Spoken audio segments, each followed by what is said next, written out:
G'day, Dragic here, and welcome to turn 3, Guards Defenders. Now, we've done pretty well so far. We've had a few issues, taken a bit too much health, and while my tactic to hide behind this hill, use it for line of sight, has kind of worked, we've had very good control over the encounter deck.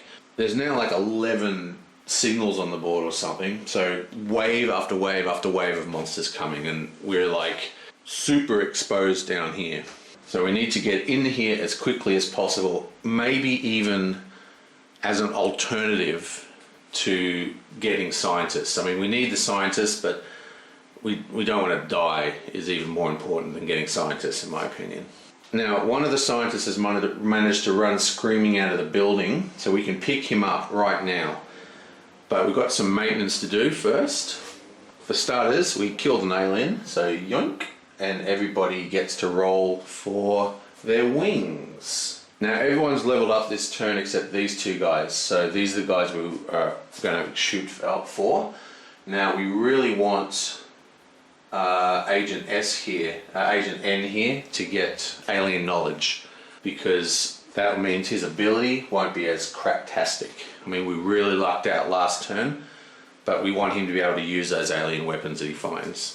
Now we really want to get these skills because they make a huge difference, especially alien knowledge for Agent S is the one we want the most. Agent N. Okay.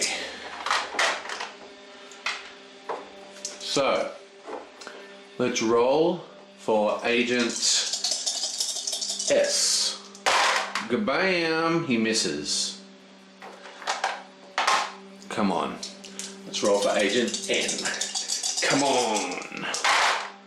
GD symbol. Excellent. Okay, so we know what we're going to give him. We're giving him the alien knowledge gun. That means he can now fire all those guns he's going to pick up quite easily. Now what we have to remember here actually is we've got a weather effect in effect, which reduces all our ranged weapons by 1. It's going to be a real hassle. Now we're in a real pickle here. Basically, we want him to go first to pick up this thing, but we wanted to use his action here to do another one of those reveals. And it actually takes your action to tag these guys to be teleported out. So unfortunately, that means Ripley can do it, but last turn, in some kind of fit of craziness, I assigned 2 aliens to her. And that means we'd have to make her the Agent Alpha, and then we have the possibility of her having multiple activations, because there's an activation card that only activates the Alphas. And speaking of activation cards, I usually do this off camera, but I'll show you how it's done. Basically, we know what's in this deck, right? And the discard pile you can look through any time. And we know what's in this deck because it's written in you assemble this deck from what aliens you put in the alien deck, and it's all written out on the story card. You see, it tells you exactly what's in the Close Encounter deck, right? Now a big part of this game is controlling the aliens and controlling their activations, and you can do that by looking through here and trying to predict what's coming next. Now there's 2 cards left, and there's only 2 cards we haven't received, obviously, and one of them is the activate no aliens, and the other one is the activate the aliens assigned to the Agent Alpha. So basically we have a 50-50% chance of all those aliens activating. So first thing we've got to do is just have a look and see what those activations will do for us. So if we look at the alien, because they're both arachnoids, this guy is at a line of sight, but this guy is in line of sight to the snipers down here. But if we look at the ability, there is no, see he is 1, 2, 3, oh wait up, 1, 2, 3, he's 1, 2, 3 away. Yeah, and if you look at his ability, there is no 3 option. He's got at 0, at 1, at 2, and then it goes straight to the bottom 1. So that means both these guys, if they activate, are going to activate the last one, which does not have an attack in it. Okay, move up to 3 areas towards the most wounded agent.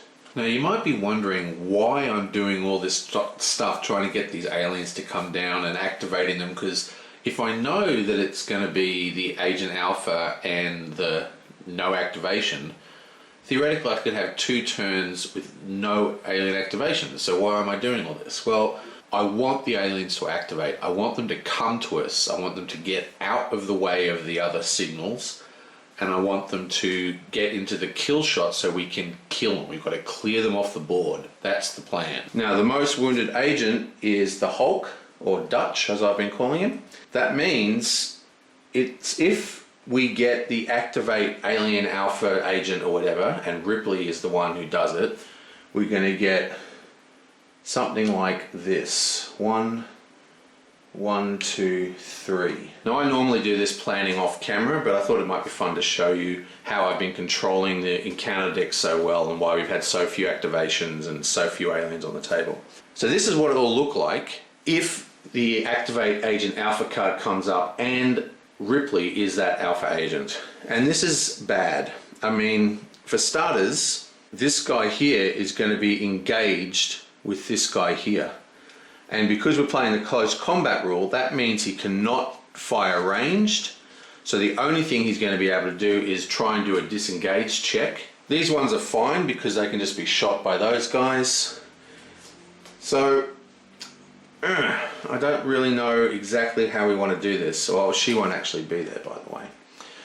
So I think even though technically as a mechanical standpoint you should never assign the agent alpha to an agent with monsters, especially multiple nasty monsters, we are actually going to do it for this particular case because it's, you know, it's vital for our goal to win the game. So put him back, and we'll put him back. Now remember, this all might be for nothing because, as I said, when we look through this card, the other one that we haven't got yet is activate no aliens.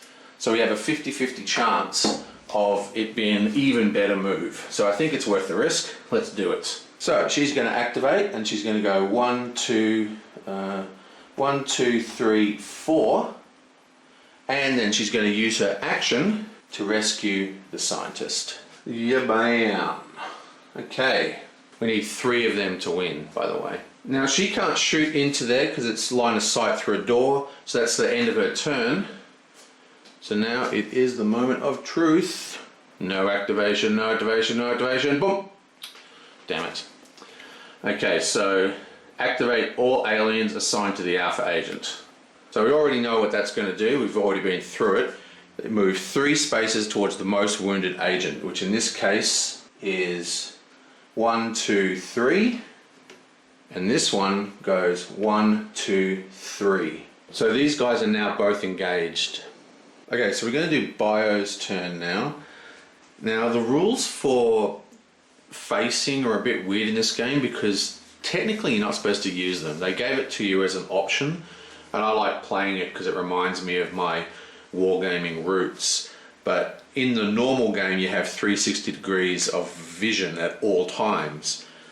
So even though there's a rule that says he's engaged now, it doesn't say whether he has to then face the alien, which only makes sense to me. So that is what we're going to do.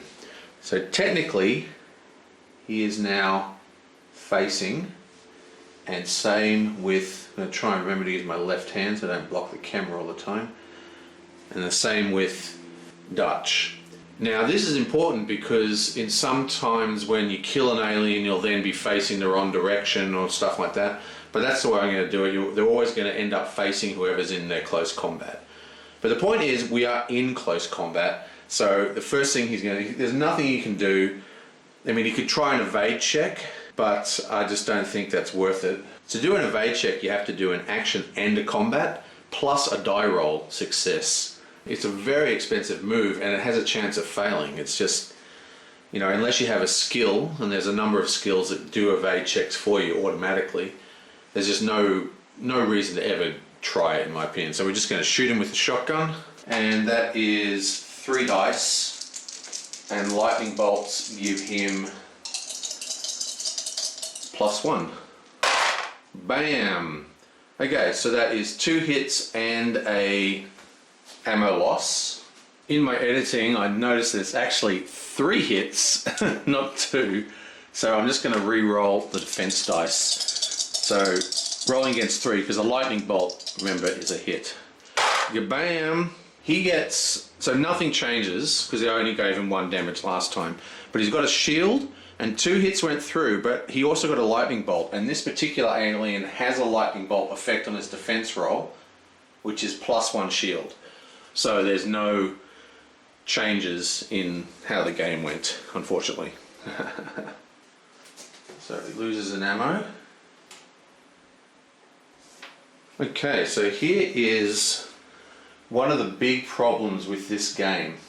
I now have 2 aliens assigned and 2 aliens on the board. How am I supposed to tell them the difference? The idea is that you're obviously supposed to paint them or mark them in somehow. And actually in the expansions they gave you these little stickers that you can stick on them to differentiate them. But I didn't want to use them just in case I ever paint them, because I do paint my models occasionally, and these ones I'd love to paint these ones particularly. But I don't want to put stickers on them, so I haven't marked them. So for that end, actually, you know what I might do? A while ago, I picked up Stronghold 2nd edition. Man, I really should do a playthrough of Stronghold. That is such a good game. But it came with these tiny little cubes. Look how small those cubes are. Let's use them. I'm just going to put a little blue tack and a cube, and then I'll just stick a blue cube on that. Beautiful. Great. That's a way I can keep track. Alright, what was I doing? I've lost my train of thought. Okay, I shot him.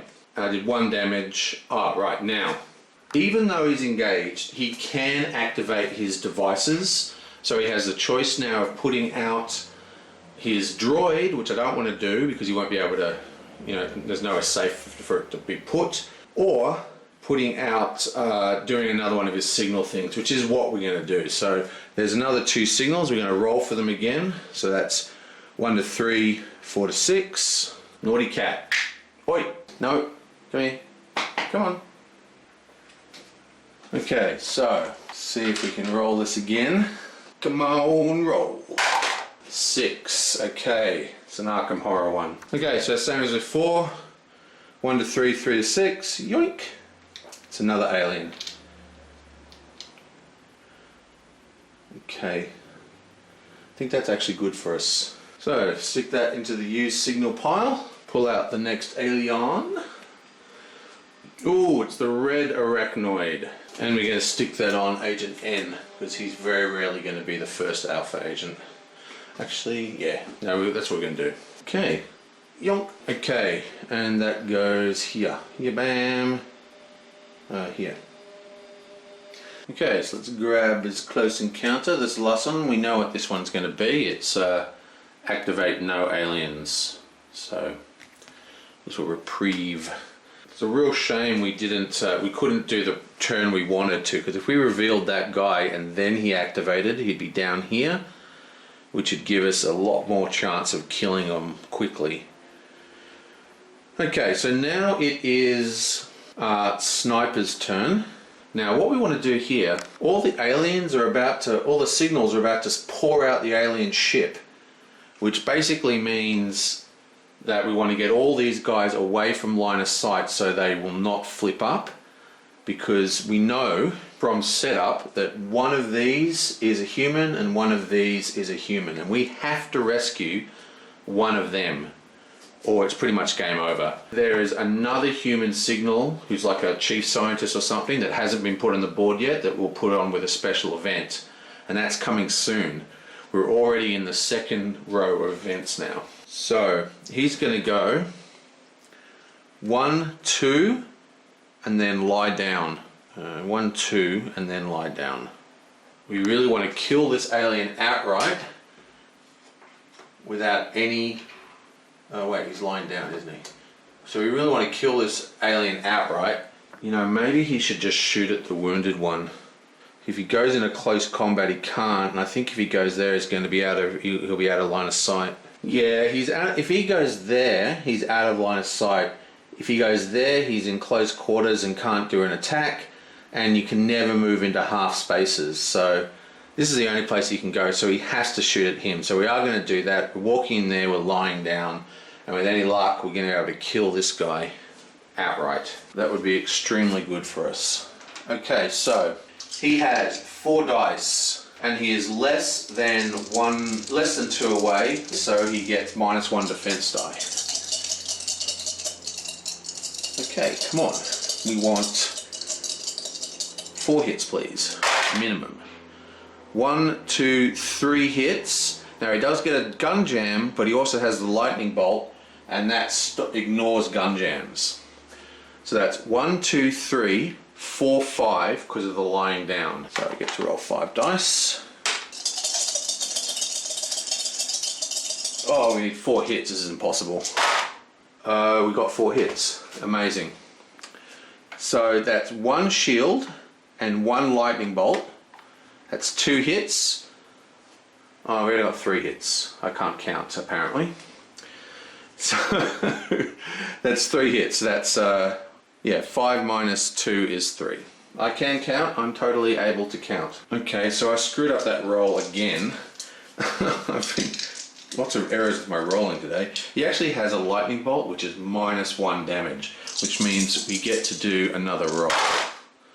Okay, so what this means is we have 1 damage goes through, another damage goes through, and damage automatically goes through. We have a shield and we have a lightning bolt, which accounts for a shield. So that means we have 5 damage -2, which means we have 3 damage, which again means there's actually no change to how the game went, even though I screwed up the rolling. Yeah, so with nothing changed, we can just get right back to doing the next turn. This is why I always play 1 turn, edit it, then play the next turn, then edit it. Because I used to do the whole rounds in one go when I started doing these videos, and the mistakes, because I make a lot of mistakes, would just be crazy. So doing a single turn at a time means I can catch errors like this without ruining the game. I learned how to count in grade school, and it served me well pretty much most of my life. And I'm not even shooting at the one that's wounded, so there's a whole bunch of ridiculous going on there. We really need his sniper skill. Hopefully we'll get his sniper skill next turn. We haven't actually killed an alien this turn, so... Okay, so now we need to shuffle this back up. Now, it's hard to shuffle decks that are so small, I've always found, because, you always feel like you're just sort of putting the back ones on the front and the front ones on the back. So I'm just going to do a drop shuffle. Drop shuffle is when you put them out on the table like this, kind of like a manual cut. And we get, yoink! Activate all blue aliens. Okay, this could be very bad for us. We'll start with Dutch.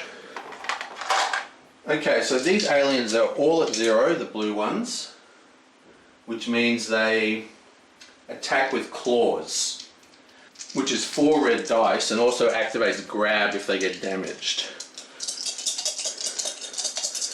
So 4 red dice. We need this to miss. Okay, so he gets 1, 2, 3 hits. So that's far from a miss. Okay. Come on. Come on, Dutch. We want no hits. Okay, so he gets 2 damage is deflected, plus he gets 1 more damage. Now, because he's activating grab, that means he's going to drag, this alien is going to drag this guy back 1 step, which is horrendously bad for us. Now, kind of is a way out of that. Remember, last turn I activated his shield, which we can then discard one of these shields to cancel a hit. And I think we're going to do that. I really wanted to save them for later, and you'll find out why. The idea was to have him parked in this room here and use the chainsaw to area affect all the monsters that turn up. But if this guy is dragged away, then this guy won't be able to touch him because he's lying down. He's got 5 movement, but even with, he'd have 1, 2 to stand up, 3, 4. I mean, he can't even get there, basically. Actually, thinking about it, no, he's still in line of sight if he moves to this location. So, yeah, so we are definitely going to do this. Well, the other option is, if he gets dragged back, he could then AoE damage all those people. It would kill one alien, almost kill the other, but it will put another 2 damage on him, taking him up to 6, and he only has 8 health. So that could be very dangerous. This is a biggish decision. I'm going to do it. So we're going to discard one of these tokens and cancel one of those damage. So all the damage was blocked, which means not only does he take no damage, he's not dragged off. And now I have to do the same thing for this guy. He is seriously almost dead. He's got to heal next turn no matter what. And the red alien's about to come out. Come on. Bad rolls. Oh, beautifully bad. 2 hits only. Okay, so what we want here is a lightning bolt and 2 shields, please. Come on. Okay, so he gets 1 shield, which means he takes 1 damage. And that places him as the most wounded agent now. It takes him to 5, which is even to Dutch, but he has a lower printed health. If only this slot was in line of sight of that alien, would have been a lot better for us. Okay, let's go straight to Agent N's turn now. So he is going to stand up. So that's 1, 2. Then he's going to go 3, 4. He's actually going 3, 4, 5, and he's not going to kneel back down. Now we could have kneeled him back down, but I thought it might be better to do it this way, because his gun has automatic area effect and -2, so it's really, really good.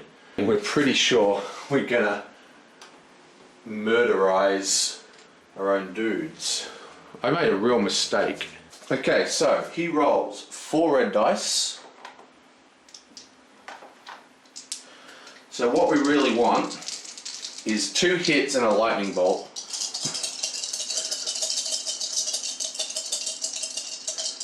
Yeah, bam! Okay, so he gets a lightning bolt and 1, 2, 3, 4 hits. He does roll a skull and he rolls a gun jam, which would normally mean the attack would completely fail, but we got alien knowledge for him this turn, which means that he now can ignore those results when rolling on alien weapons. Okay, so let's do the alien first. The alien gets, so what is it? 1, 2, 3, 4. 4 dice, but it's -2 because of the ability. So basically one of these, as long as one of these doesn't go through. If one of the, oh wait, +2 hit, oh no, we're not kneeling or crouching, are we? Okay, so, yep, let's go. Bam! Both of them go through, excellent. So that is 1, 2, 3, 4 damage, which kills this guy completely. You know what I forgot to do? I forgot to move this sucker back 1, and he drags him with him. Ah! Get another one of these alien things. Almost complete. Oh, slow going. We want to get 2 of those a turn, not 1. Okay, Arachnoid is dead. Arachnoid's dead. Arachnoid's dead. Hey, why is there... Are we missing a... I think we're missing a blue spine critter. It doesn't matter, I'll deal with that later. But the next one is probably going to be a blue spine critter or a Xenobeta. So hopefully it'll be a spine critter. Okay, so that's the end of that. He's got nothing else he can do, so let's flip a Runesky. Activate all wounded aliens, which means this guy activates a 2nd time. Okay, so let's do this. 4, bang! And that is 1, 2 hits with a lightning bolt, but the lightning bolts don't do anything on attack. So 2 results. We need a shield and a lightning bolt, please. So we didn't get a lightning bolt, but we did get 2 shields, which is almost as good. So 2 shields, we block both the damage, he's not dragged any further. So he dragged, kicking and screaming, ah, and then he kicked him off here. So these guys are all locked in combat and he doesn't get dragged any further. The reason why we wanted him to get a lightning bolt is because it actually heals him. Every time he gets a lightning bolt in a defense roll, he heals 1. So, and we just haven't rolled a single lightning bolt since he's been damaged. And that's very, very dangerous when you flip the death like that, because you've got no idea what's coming, basically you've got no plans. But we know now we've got the wounded one, so we don't have to worry about our wounds being spread out. And one of the blue activations is done as well. Okay, so let's just grab an event card. Yoink. EMP Storm. Neither agents nor aliens may use their lightning bolts until the next event phase. Interesting. This is actually very good for us. While lightning bolts are obviously good for us, the lightning bolt on the arachnid gives him 2 armor, which makes him incredibly hard to kill. But for the entire next turn, we can actually kill this guy much, much easier. So this is our window of opportunity next turn to kill that red alien for a lot less effort. And there's no signal movement at all, which is a real bummer. Okay, because we know that that's a human, so if there was signal movement, it would be right there, which means we'd be able to activate it and save them.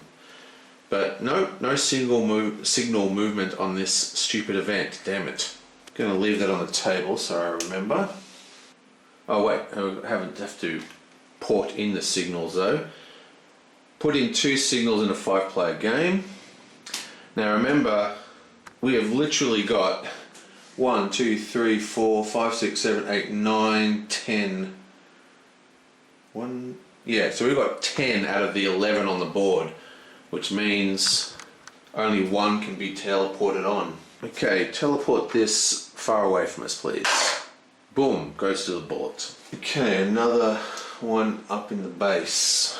Okay, well that's that. Okay, so we did pretty good. We got one of our objectives and we're ready, poised for finally getting some armor. These signals, not only are these signals going to start coming down, they're actually going to start moving a lot quicker any minute. It's been, we've had the events that have only been moving them 1 spot, but a lot of events actually move them 2 areas. So we're going to be completely overrun. We have to get the hell into those bases. We're taking way too long. We've got all our guys standing up except for the sniper who's still lying down. It's still going to be another 2 turns before we can get in there, because this guy can only move 3, so that's 1, 2, 3, 1, 2, 3, so it's going to take him 2 turns. This guy can move 5, 1, 2, 3, 4, 5, 1, 2, yeah, 2 turns for him. This guy, 1, 2 to stand up, 1, 2, 1, 2, 3, 4, 1, 2, yeah, so that's 3 for him to get in there. So we've really mismanaged our movement. At the same time, the plan to allow the human signals to come to us is working. I mean, we do already have 1. We should have 2. If we got a slightly better draw, we would have had 2, but we just screwed up. But we should still be able to do it. Like, if we can kill this guy first turn with Ripley, we can then move the biotech into that location. He's got 4, 1, 2, 3, 4, and then activate that, because it'll be revealed, and that'll give him. He's almost dead though, isn't he? He'll be right next to the red alien. Yeah, it's going to be tough. Well, we'll figure out what we're going to do next turn. Okay, well that's the end of that. I will see you guys next time.